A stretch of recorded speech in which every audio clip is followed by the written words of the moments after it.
নমস্কার, বাঙালি রান্নাঘরে আপনাদের সবাইকে স্বাগত। আজ আমি রান্না করব গাটি কচু চিংড়ি। শুধু গাটি কচু চিংড়ি, এখানে আলু আমি দেব না। এখানে কড়াইয়ে দিলাম সর্ষের তেল। এবার এই তেলের মধ্যে আমি প্রথমে চিংড়ি মাছগুলো ভেজে নেব। তেল গরম হয়ে গেছে, আমি এখানে নিয়েছি সামান্য একটু চিংড়ি, পরিমাণ মতো। আমার কচু অল্প আছে, আমি চিংড়িটাও অল্প নিলাম। চিংড়িটা আমি ভালো করে ভেজে নেব।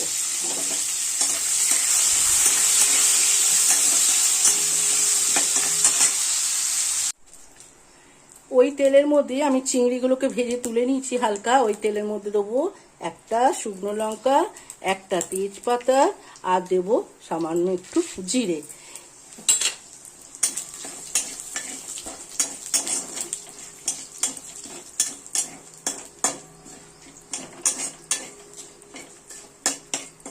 এবার আমি এখানে দেবো গাটি কচু।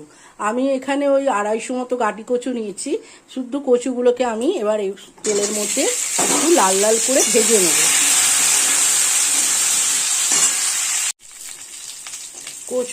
গাটি কচুগুলো দেখুন সামান্য লাল লাল হয়ে গেছে। এখন আমি এক এক করে সব মশলাগুলো দিয়ে দেব।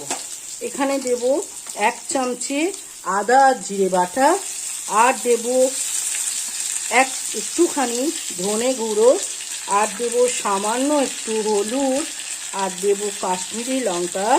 দিয়ে আমি এটা ভালো করে এখন মশলাটা কষাবো। সামান্য জল দিয়েছি। জল দিয়ে আমি একটু কষানোর পর এর মধ্যে আমি দেব পরিমাণ মতো লবণ দিলাম, আর দেব সামান্য একটুখানি চিনি। চিনিটা দিলে স্বাদের ব্যালেন্সটা থাকে, খেতেও সুন্দর হয়। এবার আমি আরও একটু কষাবো। আমার কচুটা মশলার সাথে কষানো হয়ে গেছে। এখানে একটা আপনাদের কথা বলে দিই, আমি আদা জিরে যেটা বেটে রেখেছিলাম, ওখানে আমি একটু শুকনো লঙ্কা দিয়ে বেটে রেখেছি, ওই জন্য ঝাল লঙ্কা ব্যবহার করলাম না। এবার আমি এখানে দেবো একটু জল, যাতে কচুগুলো সিদ্ধ হয়ে যায়। দিয়ে এবার ঢাকা চাপা দিয়ে, আর এই চিংড়ি মাছ যেটা আমি ভেজে রেখেছিলাম, এই চিংড়ি মাছটাও এখন এখানে আমি দিয়ে দিলাম। দেওয়ার পর এটা আমি ঢাকা চাপা দিয়ে রান্না হতে দেবো। সম্পূর্ণ রেডি হয়ে গেছে গাটি কচু চিংড়ি দম। গাটি কচু চিংড়ি দম। এবার এখন আমি দেব সামান্য একটুখানি ঘি দেওয়ার পর একটু মেল্ট হতে দেবো।